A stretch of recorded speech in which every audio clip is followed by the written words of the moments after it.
Aujourd'hui, on est là pour parler de votre audition et d'un trouble auditif particulier. Ça s'appelle l'hyperacousie, l'hypersensibilité au bruit. Alors, on a tendance à dire, bah oui, ces gens-là, ils entendent mieux que les autres. En réalité, c'est pas vrai. Quand on fait une audiométrie tonale, un bilan complet de l'audition, on se rend compte qu'ils entendent comme les autres. La seule différence, c'est qu'ils ont ce qu'on appelle un seuil d'inconfort qui va être beaucoup plus bas. Alors, je vous explique.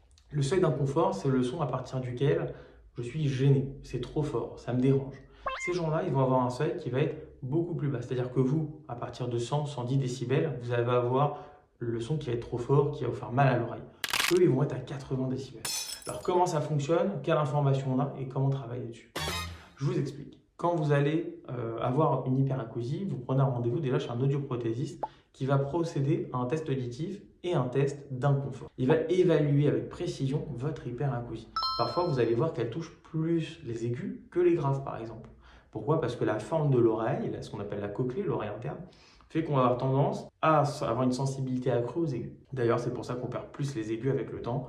Quand vous avez un traumatisme sonore, mécaniquement, la forme du conduit auditif ainsi que l'oreille interne est faite pour que les aigus soient plus stimulés. Vous avez ce qu'on appelle l'oreille interne, qui est la cochlée, donc on peut voir ici, qui est comme un petit escargot. Et en fait, au début de la cochlée, les cellules auditives qui sont au tout début sont les cellules qui représentent les aigus. Donc quand le son arrive, les aigus vont être plus abîmés que les graves qui sont tout au bout, puisque c'est elles qui vont recevoir le choc auditif, entre guillemets.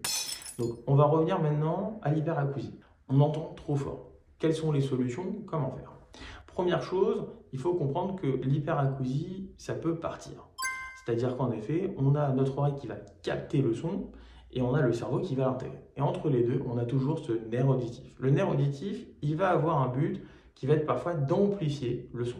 Pourquoi? Je prends un cas de figure, vous êtes dans un milieu extrêmement calme, vous travaillez par exemple en bibliothèque. Mécaniquement, votre système nerveux va amplifier le son pour que vous soyez plus attentif aux petits sons qui existent autour de vous. Donc l'hyperacousie souvent se déclenche dans des situations répétées de calme assez important, voire extrême. Le nerf auditif va amplifier les sons mécaniquement. Comment faire?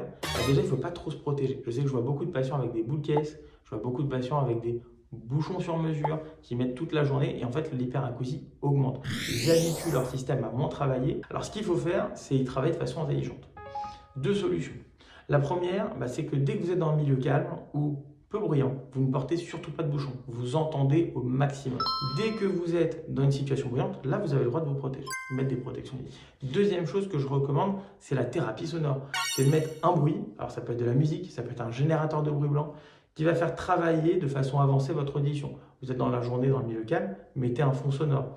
Ça va vous aider à relâcher un peu l'hyperacousie. Deuxième chose, c'est le stress, toujours pareil.